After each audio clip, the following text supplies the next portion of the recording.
შემდეგ უკვე პასუხებსაც გავიგებთ მშობლებისგან.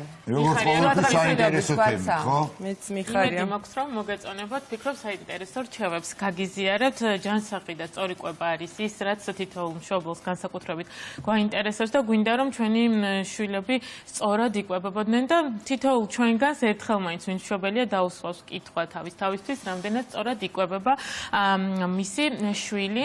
აღმოჩნდა რომ მარტო ჩვენთან არ არის ეს პრობლემა, ასევე არის გლობალური პრობლემა და მსოფლიოს სხვადასხვა ქვეყნებში სწორედ არის ამასთან დაკავშირებით გარკვეული პრობლემები, რაზეც ტენდენციებიც ამის გლობალურად მსგავსი არის. მაგალითად, ჯანდაცვის ორგანიზაციის 2023 წლის მონაცემებით 9 წლამდე ასაკის ბავშვების დაახლოებით 38% ჭარბწონიანი იყო. ბავშვთა ჭარბწონიანობა განსაკუთრებით იზრდება განვითარებად ქვეყნებში.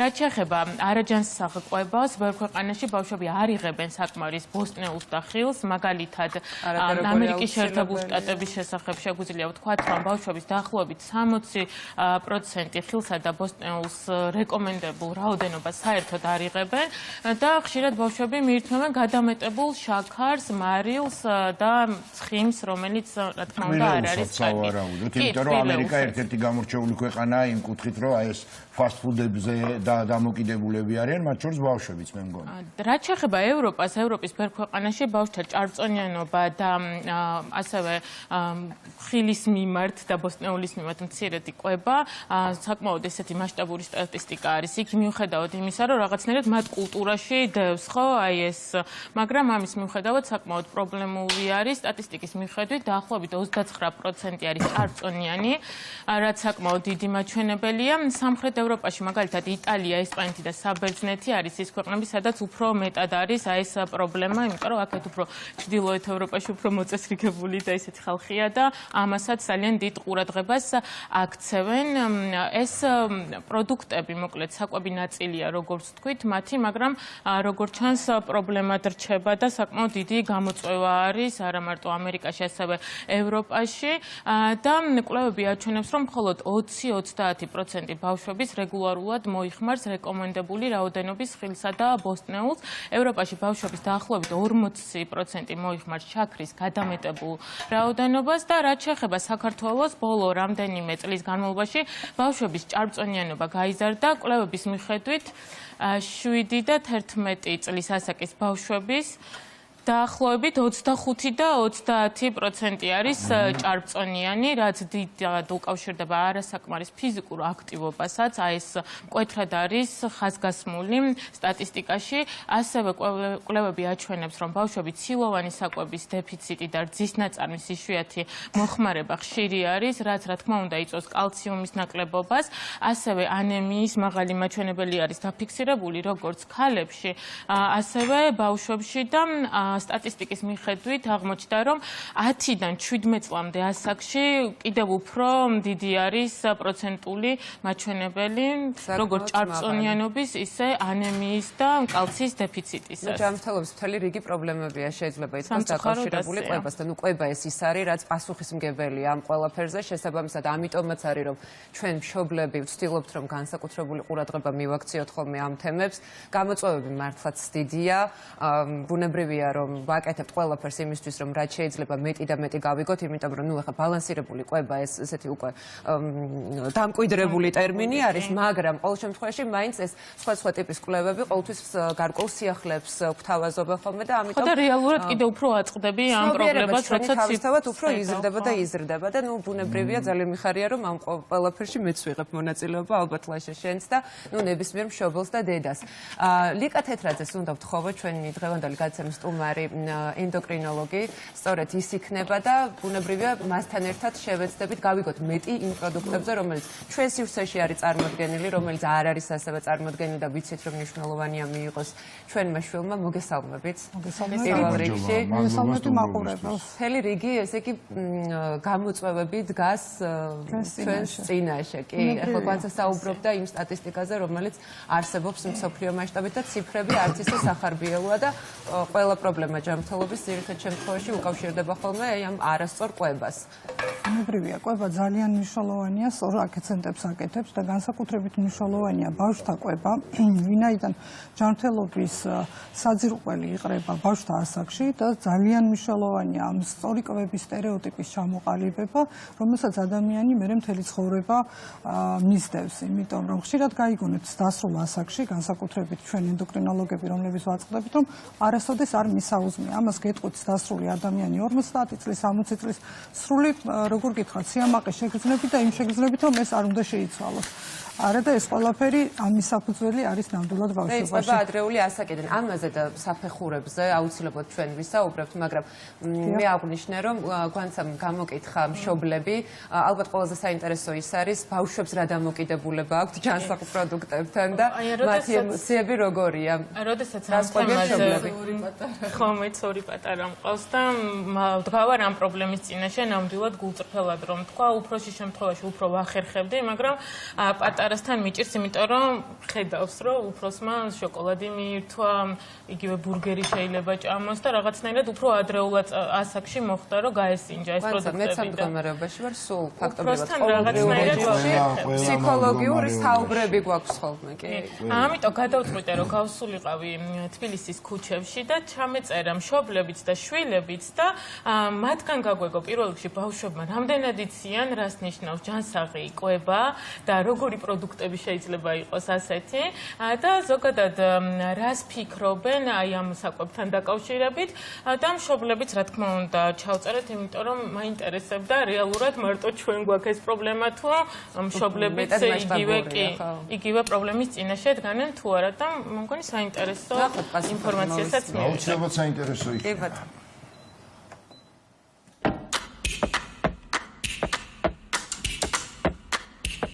ჯანსაღი კვება ანიშნავს სწორ კვებას. ისი რომელიც მყავს სპაიდერმენის შოკოლადია და შოკოლადისა ვითი, მაგრამ მიყვარს ვაუსულ. ჯანსაღი კვება ნიშნავს, რომ ჯანსაღს საჭმელებს დამაგალა ბროკოლს და ფილოს. ჯანსაღი საჭმელი არის ის, რაც სასარგებლოა. რაც უფრო პატარა იყო, პატარა ასაკიდან უფრო ჯანსაღ კვებაზე იყო. სიმართლე რომ თქვათ და ეხა რაც ეს ტკბილეული გასინჯა, მერე ჩიფსი გასინჯა და ისეთი რაღაცები მაინც უნდა ხოლმე. ჩემი ყველაზე საყარელი საჭმელია მაკარონი. მაკარონთან ერთად ანუ ხორცს ჭამს ხოლმე, ბულგარული უყვარს კიდევ და ბულგარულ როგორ არ ჭამ, გუფთა ხო გიყვარს, კატლეტი ხო გიყვარს, ბლინი ხო გიყვარს. ხო და ნუ აი მსგავსი სახით ესე მოხარულ ხორცს არ ჭამს, მაგრამ გუფთა კატლეტის სახით ესე მიირთმევს ხოლმე მაკარონთან ერთად. ველეული ძალიან მიყვარს, მაგრამ დედა ხანდახან კის მეუნება, ხანდახან არა. ანუ მიუხედავად იმისა, რომ ბავშვობიდან გეგმიურად ვცდილობ, რომ ხილი და ბოსტნეული მივაწოდო, მაინც არ უყვარს, დიდად არ არის ამ ყველაფრის ჭამელი, თუმცა თამაშებით, მულტფილმებით ვცდილობთ, რომ მივაწოდოთ. განსაკუთრებით უყვარს სტაფილო და კიტრი და ვაშლი. ძალიან მიყვარს შოკოლადი. ან დაბალანსებულდა ჯანსაღ კვებაში ბაღიც ძალიან გვეხმარება, რადგან იქ სხვა ბავშვებს რო უყურებს, თევზეულს მიირთმევს, სუპებს ჭამს და ანუ სახში უფრო მერე მშრალ საკვებს მიირთმევს.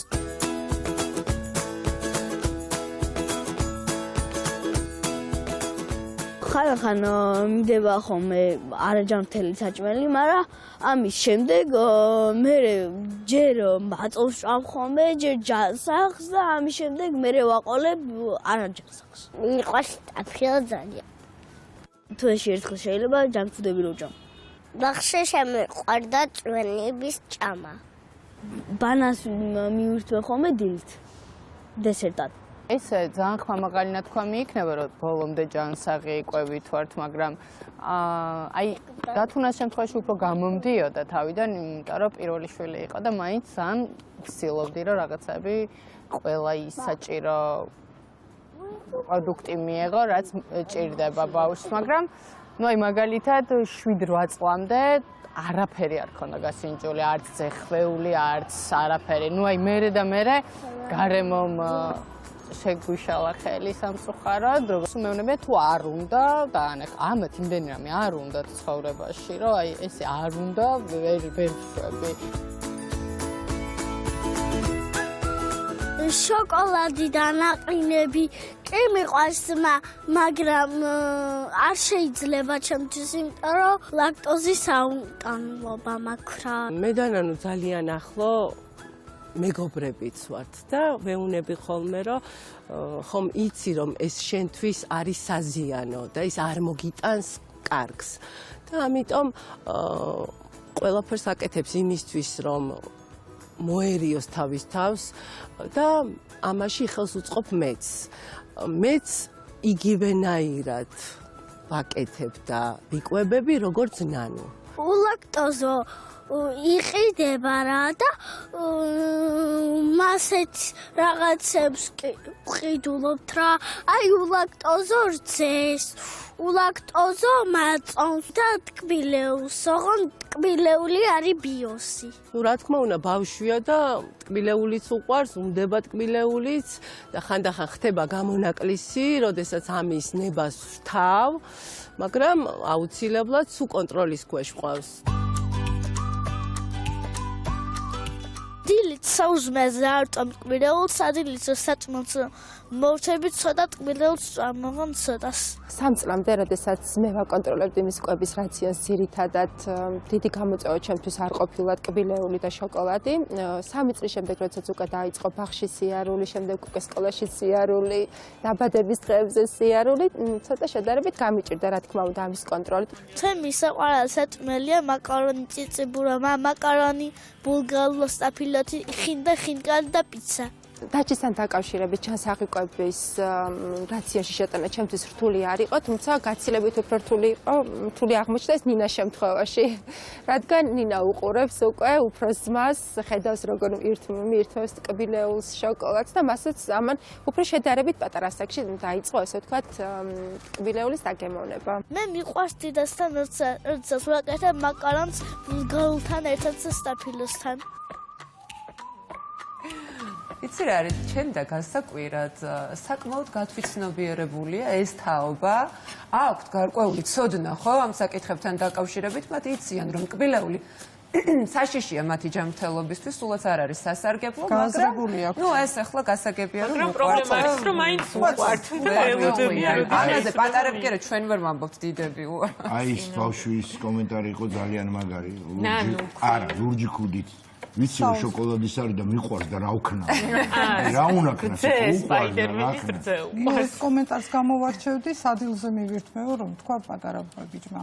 საუზმეზე არ მივირთმევ, გვიან არ მივირთმევ, მივირთმევ სადილზე დესერტად. გადასარევი გადაწყვეტილება. რასაკვირველია მნიშვნელოვანია. ბუნებრივია ბავშვს ბოლომდე უარს ვერ ვეტყვით ტკბილეულთან მიმართებაში. ეს ერთგვარი სტრესია ამ ეპოქაში, როცა ასეთი ფართოდ მიწდომადია და ყველგან მოიპოვება, მაგრამ უნდა იყოს დოზირებულად და უნდა იყოს შერჩეულ დროს.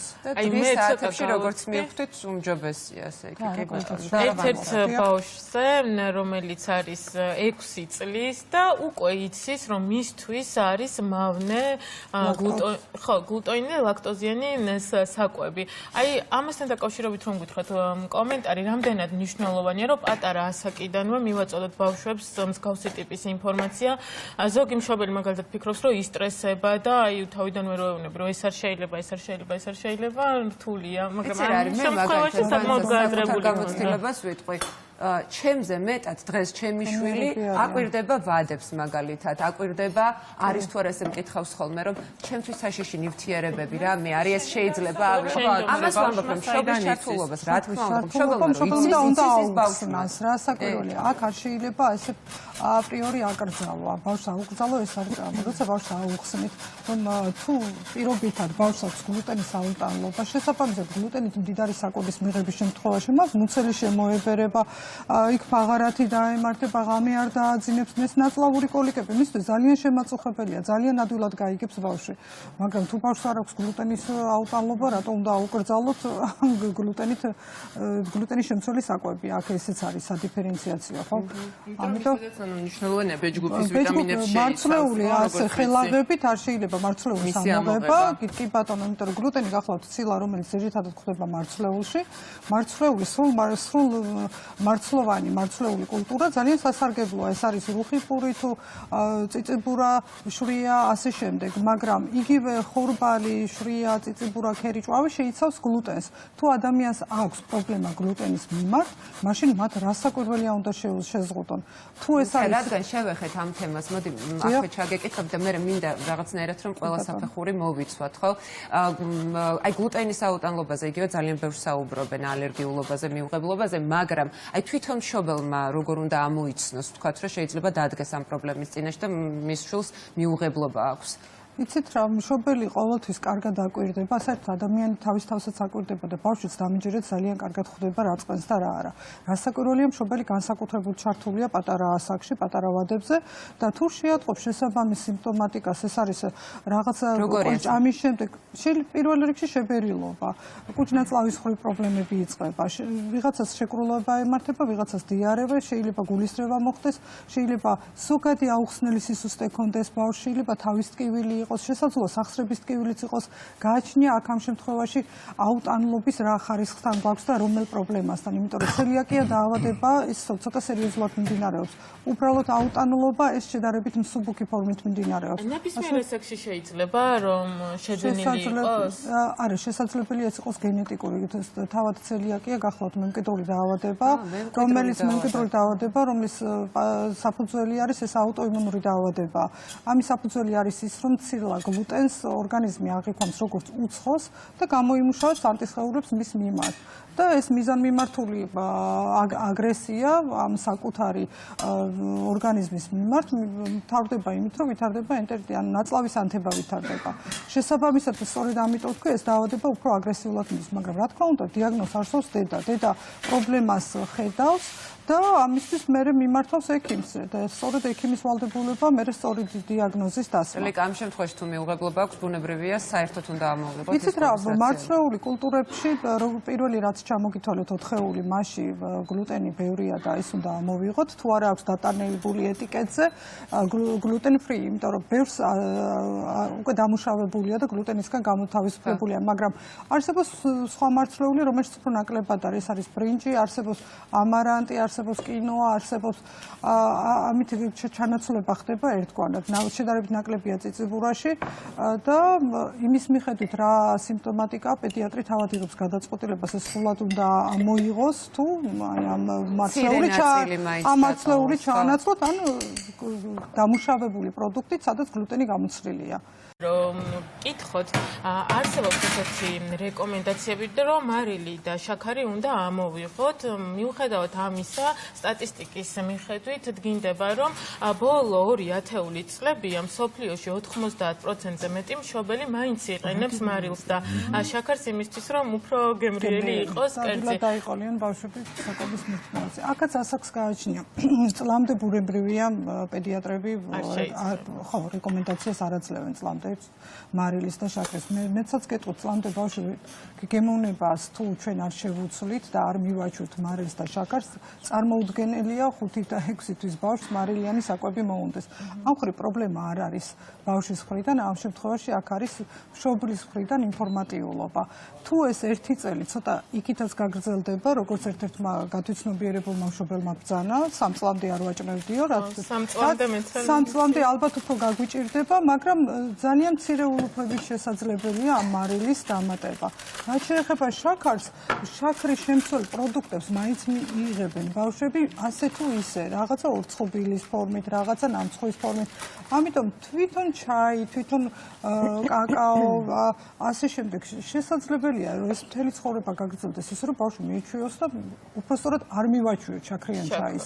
და დამიჯერეთ, ჩვენ თუ არ მივაჩვიოთ ბავშვს შაქრიან ჩაის, თავად აზრად არ მოვარო ჩაის შაქარი ჩაყარო. აი ხშირად არის მაგალითად, რომ ის ისე არ სვავს არჭას, აი მაწონთან დაკავშირებით ხშირად წერენ ხოლმე მშობლები, რომ ისე რეცეპტორულად თუ მივაჩვევთ ბავშვს თუ არ იღებს და მაგის გამო ვაკეთებთ ამას. იცით რა, შეგვიძლია დავატკბოთ ხილით.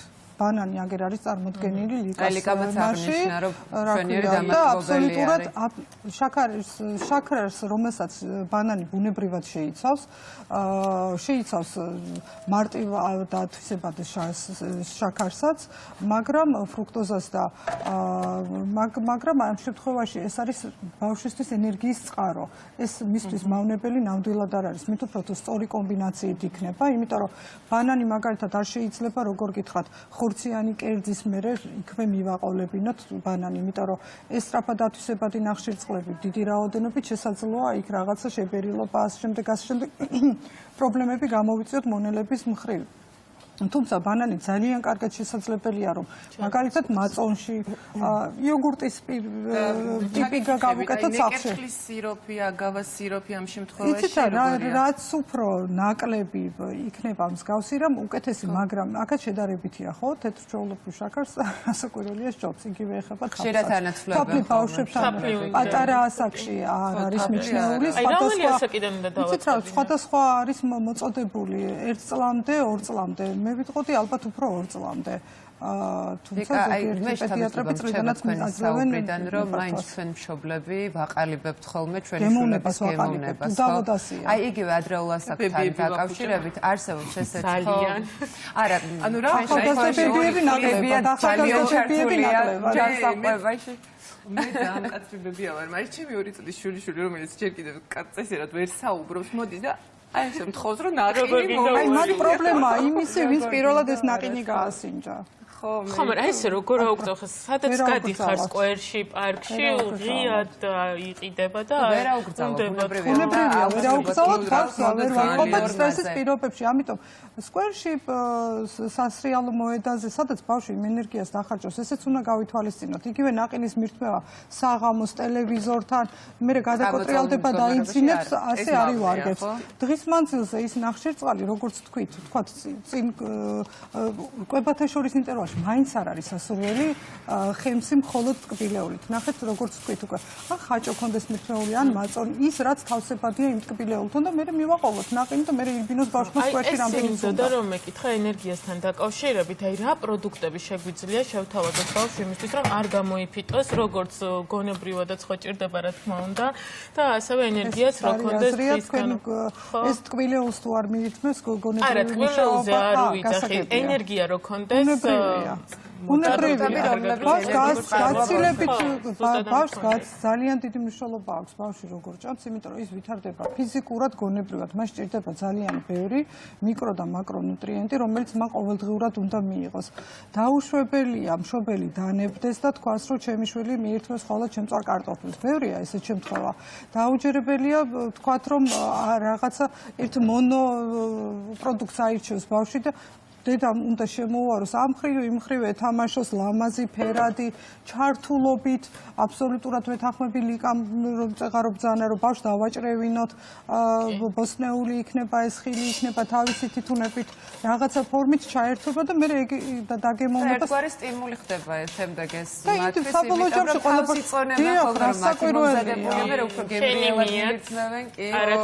ძალიან პატარა იყო ჩემი შვილი როდესაც მივაჩვიეთ ამ ყველაფერს და აი თანამედროვე განვითარება ასე წავიდა ბაღებში, სკოლებში ოფიციალურად ამ განვითარების საფეხურებში შედის ბავშვებს ელემენტარულ კულინარიულ ჩვევებს უყალიბებენ. მე პატარა შვილი მყავს და ამისი მომსწრე ვარ, იმიტომ რომ ორცხობილების აშობაო, ეს რაღაცა ტრადიციების ჩამოყალიბებას, ბავშვის ჩვევების ნაკლები შაქრით თანამზადებს სახის პირობებში და ეს ბავშვის ეს საახალწლო განწყობის შექმნა თუ ასე შემდეგ. ამიტომ აი ბოსტნეული ხა ბავშვების კვების რაციონში, ჯანსაღ რაციონში ძალიან მნიშვნელოვანია კი და იცი რა მაინტერესებს, არსებობს ესეთი მოსაზრება, რომ განვითარების პირველ საფეხურზე, აი ადრეულ ასაკში განსაკუთრებით, უმჯობესი იქნება თუ ჩვენი შვილების პირის რეცეპტორები თავდაპირველად დააგემოვნებენ, აღიქვამენ და გემოებს გაუგებენ ბოსტნელს თავდაპირველად და ამის შემდეგ შემოვიტანთ კვების რაციონში უკვე ფაფებს. აი ეს მიდგომები რამდენად მართლაც კონკრეტულად ვიზიარებ მე როგორც ენდოკრინოლოგი მაგ მოსაზრებას. როგორც წეგან მოგახსენეთ, ბევრი რამ არის დამოკიდებული იმაზე, როგორ განვაწყობთ ბავშვს და ამ კვებით რეცეპტორებს როგორ ჩამოვუყალიბებთ. ბოსნეულის სიყვარული უნდა ჩამოვაყალიბოთ ძალიან პატარა ასაკში. ის ყაბაყი, რომელიც აგერ წარმოდგენილია მაგიდასთან, ერთ-ერთი პირველი პროდუქტია, რომელიც ბავშვებში შეიძლება ჩაერთოს ძუძუთკვებას რასაკვირველი ალტერნატივა არ აქვს და სასურველია რომ ბავშვი 6 თვემდე იკვებებოდეს მხოლოდ ბუნებრივი რძით და შემდგომ უკვე როცა ხდება ბოსნეულის ჩართვა მონოკომპონენტურად ხდება ხოლმე პატარ-პატარა ულუფები ჩართვა ყაბაყი, მერე კარტოფილი, ბროკოლი, ყვავილოვანი კომბოსტო, სტაფილო, ბულგარული და ნელ-ნელა ხდება ამ ყველაფრის არ ვიცოდი თუ ყაბაყის გახეხვა შეიძლებოდა და ასე გამოჩნდა. შემთხვევაში არ უყვართ ყაბაყი. არც ჩემ შემთხვევაში და აბარა იმდენად მაჭკატების სახით საერთოდ ვერ ხვდებიან რა ნეიტრალური გემო აქვს. ხო, ძალიან ნეიტრალურია. რომ არ უყვართ. თან არაჟანთან ერთად ისე მირთმევდნენ, რა ვიცი, ჩემ შემთხვევაში ჩემი შულები, რომლებიც ძალიან წუნიები იყვნენ, ისე მირთმევდნენ, ეგონათ რომ ჩვეულებრივი თომის კი არა და ფქვილის მაჭკატებს მიირთმევდნენ და ბოლოს მაჭკატებს მე არა მე იციან იმიტომ რომ ეხლა ჩემი უბრალოდ შვილების ბუნებრივია იყენებს და ამ შემთხვევაში ეს მაჭკატები იმიტომ არის კარგი რომ ნებისმიერი პროდუქტის დამატება შეგვიძლია როგორც სტაფილო აქვე შეგვიძლია კარტოფილის განმოვამზადოთ სტაფილოსთან ერთად და რა თქმა უნდა გოგრა შეგვიძლია დავამატოთ ჩვეულებრივ მაჭკატებში ხო და თან იმდენად ახსენებთ იმ ჩვეულებრივ მაჭკატებს, რომ მაინც ხშირად ბავშვები ამას მიირთმევენ. აქვე მაყურებელს ვეტყვი, რას ვაკეთებთ, უბრალოდ გავხეხავთ ორცალ ყაბახს, მოვაყრით ოდნავ მარილს იმისთვის, რომ ზედმეტი სითხე გამოუშვას, შემდეგ გადავწურავთ, დავამატებთ ორცალ კვერცხს, დავამატებთ რამდენიმე 2-3 სუფრის კვს ფქვილს და ცოტა მარილს და სულ ეს არის, ამას შემდეგ უკვე ტაფაზე ზეთში ან ზეთის გარეშე შევწვავთ, ეს უკვე თქვენი არჩევანია, თუმცა ზეთის გარეშე ძალიან კარგად იწვება, მთავარია შესაბამისი ტაფა იყოს. ესე იგი, ოჯახში ყავს ბავშვი, რომელსაც არ უჭამია ყაბაყი არასდროს და ეხლა ჩვენ დავაგემოვნებინოთ. როგორც მონდომებულმა მშობლებმა რაღაცნაირად უნდა გავაგზავნოთ ხრიკები, რომ რაღაცნაირად აი ეხლა შეაყვარებს კვარაცხელია და დაგაგემოვნებინოთ. აი ხრიკები გადაგიაროთ და ჩვენს მაყურებელს ფიქრობ რომ დაჭირდება ეს რჩევები, იმიტომ რომ როგორც აღნიშნეთ, ბავშვებისთვის ჯანსაღი პროდუქტის შეყვარება უმჯობესია პატარა ასაკიდან დავიწყოთ და გაგაცნობთ ფსიქოლოგების რჩევებს თუ როგორ შეიძლება შევაყვაროთ ბავშვებს ჯანსაღი საკვები. პირველ რიგში აუცილებელია რომ ჩვენ ვიყოთ მაგალითი, ვიცით რომ მშობლებს ყველაზე მეტად ბაძავენ და თუ ჩვენ შევეცდებით რომ დღის რაციონში ვაჩვენოთ რომ ჯანსაღად ვიკვებებით, ისინიც აუცილებლად მოგვბაძავენ ჩვენ. მეორე ასევე მნიშვნელოვანი არის ის, რომ ჩვენს მაცივარში, როცა გამოაყვებენ ჩვენი შვილები, უნდა იპოვონ ჯანსაღი პროდუქტები და აი ჩვენც არ უნდა შევუწყოთ ამ კუთხით ხელი. რაც შეეხება კიდევ ერთი მნიშვნელოვანი რჩევა არის, რომ რუტინაში უნდა ჩამოვაყალიბოთ ეს რაღაცნაირად გარკვეული დრო უნდა გქონდეს, როცა აუცილებელია მიირთვან ეს ჯანსაღი პროდუქტი. შემდეგი რჩევა არის მათთვის საყვარელი კერძები, ჯანსაღი ალტერნატივით შევთავაზოთ. აი ამ შემთხვევაში, რასაც ლიკა გვთავაზობს ჩვენ, მაგალითად ჯანსაღი ბურგერების მომზადებაც ხო შეიძლება ლიკა, პიცის გამოყენება შეიძლება და ერთ-ერთმა მშობელმა აღნიშნა ქუჩის გამოკითხვის დროს, რომ მაკარონი უყვარს მის შვილს განსაკუთრებით და აი ხორცს სწორედ აი ამ გზით და ბოსტნეულს თავაზობს მაკარონთან ერთად. აი ესეც კარგი გზა არის. ძალიან კარგი გზა არის თვითონ ხორცის კოტლეტებში დამატება სხვადასხვა ბოსტნეულის კი. ბავშვებს ხშირად მოკლედ აინტერესებს საჭმლის ვიზუალიც. ამიტომ შეგვიძლია აი ლიკასნაირად შევთავაზოთ ფერად-ფერადი საკვები ინგრედიენტები და ამის გარდა ფორმებით შეგვიძლია რაღაც სახალისო ფორმები არის ძალიან ხო, და ამ ფორმებით შეგვიძლია რომ რაღაცა გავახალისოთ და ზოგი დათუნიათ ფორმის ბლინებს ამზადებს, საჭმელებსაც ასეთ ფორმებს აძლევენ და ეს არის კარგი გამოსავალი. კვლევით ასევე დასტურდება რომ თუ ბავშვებს ჩავთავთ საჭმლის მომზადების პროცესში, როგორც შენახერ ხება მას თაკო და შენც ლიკა ხშირად გვიზიარებ ვიდეოებს. ვისთვისაც ჩემს დედიკოს ძალიან დიდი მადლობა. ის რომ არა ალბათ აი ამ დოზით ყოველ შემთხვევაში ვერ მოვახერხებდი. ფაქტობრივად ყოველდღიური ცხოვრების ნაწილი გახდა ეს პროცესები და ამისთვის ვხდები. ხო, ჩემთანაც ბებოებთან, ბაბუსთანაც, ჩემთანაც რაღაცნაირად ისე ვახერხებთ, რომ ერთად მოვამზადოთ საჭმელი და ძალიან სიამოვნეთ ეს პროცესი. ზოგი მშობელი თავს იკავებს დაჭრისგან სიტყვაზე, ეშინიათ რომ არ გაიჭრან ხელი, მაგრამ ყველანაირად შეიძლება რომ ჩავრთვათ. ასევე გვირჩევენ ფსიქოლოგები, რომ ზედმეტად ვცლად და მკაფიოდ არ მივაწოდოთ ინფორმაცია, იმიტომ რომ შეიძლება რაღაცნაირად საშიში გახდეს ეს მათთვის, რომ უთხრა, რომ საერთოდ შეიძლება არ მიიღო ტკბილეული, იმიტომ რომ ეს შენი ჯანმრთელობისთვის არის შეიძლება ბავშვის დასწრესვა. კი, დიახ. მეორე შესაძლოა მოიტყუოს და ჩუმად ჭამოს. ეს მეორე უკიდურესობამდე მივიდეთ. ფარგლეცოდება რას მეერთვა. ვიცი რა არის, ცხიმებს არ შევხებივარ და ამის შესახებაც ძალიან მინდა რომ დავუსვა შეკითხვა. ვიცით რომ არსებობს სასარგებლო ცხიმები, იგივე საშიში ცხიმები, ტრანსცხიმები, რომელიც პრინციპში თანამედროვე პროდუქტებში ის რაც ბავშვებს უყვართ, ფაქტობრივად ყველაფერშია. საკონცენტრო ნაწარმში არის, ნახევარფაბრიკატებში არის, საკვებ პროდუქტებში არის, პიცა, ბურგერი, კარტოფილი, არ ვიცი, შემწვარი ქათამი მათ შორის. მოკლედ, ამ ჩამონათვალში კიდე წავაწყდი ხაჭოს და ძალიან არ მინდოდა რომ ეს დამეჯერებინა და იმედი გაგვარკვიეთ რა ხდება. იცით რა, ამ შემთხვევაში რაოდენობას აქვს მნიშვნელობა, რამდენ შეიცავს ესადუის პროდუქტი. მოდით ბოლოდან დავიწყებ პასუხის გაცემას, რაც შეეხება ცხიმებს. ცხიმები გვაქვს ნაჯერი და უჯერი ცხიმები. უჯერი ცხიმები ძირითადად წარმოდგენილია თხევადი სახით, ძირითადად, ნაჯერი ცხიმები მყარი სახით. ის რომ ტრანსცხიმები ასე დაგროვდა ეს მოხდა ინდუსტრიალიზაციის გამო, იმის გამო, რომ მოთხოვნა მთელ რიგ ქვეყნებში, სადაც კულტურაა ის, რომ ბევრ ცხიმს მოიხმარენ, საკონდიტრო თუ სხვადასხვა მიზნით, შესაბამისად მათ ჭირდებათ ცხიმი მყარი ფორმით. და ეს მცენარეული ცხიმი იმისთვის, რომ გადავიდეს მყარ ფორმაში, ხდება მისი დამუშავება და სწორედ ამ ჰიდროგენიზაციის პროცესში ჩამოყალიბდება ეს ტრანსცხიმები. ეს ტრანსცხიმები, რომელიც ყურს ასე გჭრის და ასე გვეშინია, ამ შემთხვევაში მის რაოდენობას აქვს ძალიან დიდი მნიშვნელობა, ვინაიდან ტრანსცხიმების გადამამუშავებელი ფერმენტები ჩვენს ორგანიზმში არ გამომუშავდება, ჩვენ არ ვართ ადაპტირებული მის მიმართ. შესაბამისად, თუ ის რაღაც პროცენტს აღემატება და ეს დასაშვები პროცენტი კანონმდებლობით არის გაწერილი და ეს არის 2%. ამ კანონმდებლობას ჩვენი ქვეყანა შეუერთდა თორცდები 2016 თუ 2019 წლიდან. ასოცირების ხელშეკრულების კი ბატონო, მაგასთან ერთ-ერთი მონაპოვარია და თუ ჩვენი საკვები შეიცავს 2%-ზე ნაკლებს, ეს დასაშვებია, ხო, რაც შეეხება ბავშვებს, რომელიც უფრო მნიშვნელოვანია და უფრო უნდა ვაკონტროლოთ, 6-ლამდე სკოლამდელ ბავშვების საკვები საერთოდ არ უნდა შეიცავდეს.